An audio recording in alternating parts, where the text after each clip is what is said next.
नमस्कार, मैं हूं डॉक्टर अंजलि तिवारी। इसके पहले हमने कुछ चीज़ें देखी जिससे हम हमारे शरीर के रोग प्रतिरोधक क्षमता को बढ़ा सकते हैं, जिसमें कि सबसे पहला था कि आहार हमारा कैसा होना चाहिए, हमें क्या प्रिकॉशंस लेने चाहिए। इसके साथ साथ ही व्यायाम करना ज़रूरी है। कुछ आयुर्वेदिक हर्ब्स और मेडिसिन्स ऐसे हैं जिसके द्वारा हम हमारे शरीर का इम्यूनिटी जो है वो बूस्ट कर सकते हैं। तो यहाँ पे आज हम व्यायाम इसके बारे में थोड़ा डिटेल देखने वाले हैं। व्यायाम करना बॉडी के लिए बहुत ही ज़रूरी है। जिस प्रकार से हम डेली डाइट लेते हैं, आहार लेते हैं, उसी प्रकार से बॉडी को बहुत ही ज़रूरत है व्यायाम की भी। व्यायाम जो है वो आपके बॉडी को ऊपर से लेकर के नीचे तक कोई भी ऐसा पार्ट नहीं है जिसके लिए व्यायाम बेनिफिशियल नहीं है। यदि हम अच्छा एक्टिविटीज़ करते हैं, अभी व्यायाम के टाइप्स होते हैं कुछ, यानी आप स्ट्रेंथनिंग एक्सरसाइज कर सकते हैं, स्ट्रेचिंग एक्सरसाइज कर सकते हैं, जॉगिंग कर सकते हैं, जो एबल है वो रनिंग कर सकते हैं, कार्डियो सेशंस कर सकते हैं। तो जो पेशेंट्स हैं वो तो हमेशा अपने डॉक्टर की सलाह से ही व्यायाम करिए, और जो पेशेंट नहीं हैं, जिनका एक मिडिल एज है, बाकी एक्टिविटीज़ अच्छे से कर सकते हैं, तो उन्होंने तो रेगुलर व्यायाम करना चाहिए। व्यायाम में ही योगा जो है वो भी इंक्लूड होता है।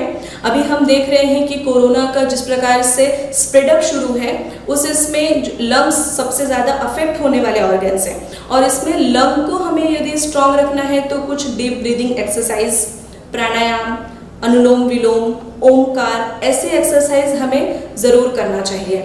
टाइमिंग कितना होना चाहिए और इसको डिमॉन्स्ट्रेशन क्या है, ये सारी चीज़ें जानने के बाद ही आप शुरू करिए।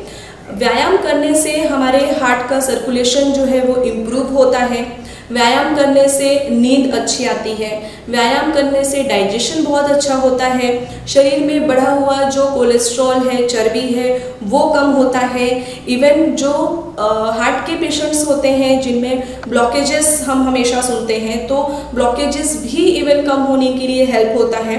इसी के साथ साथ हार्ट का पंपिंग कैपेसिटी भी बढ़ता है। अब यहाँ पे हम बात करेंगे कि ये जो मैंने आपको कुछ चीज़ें बताई कि हार्ट का पंपिंग कैपेसिटी बढ़ने के लिए, हार्ट का जो है स्ट्रेंथनिंग होने के लिए बहुत ही अच्छा है एक्सरसाइज, तो हम इसे टेस्ट कैसे करेंगे। यदि मैं रोज़ 10 सीढ़ियाँ चढ़ रही थी और मुझे कोई तकलीफ नहीं होती थी, लेकिन आज मुझे 5 सीढ़ी चढ़ने के बाद सांस फूल रही है, दम लग रहा है, तो हम इसको क्या समझेंगे।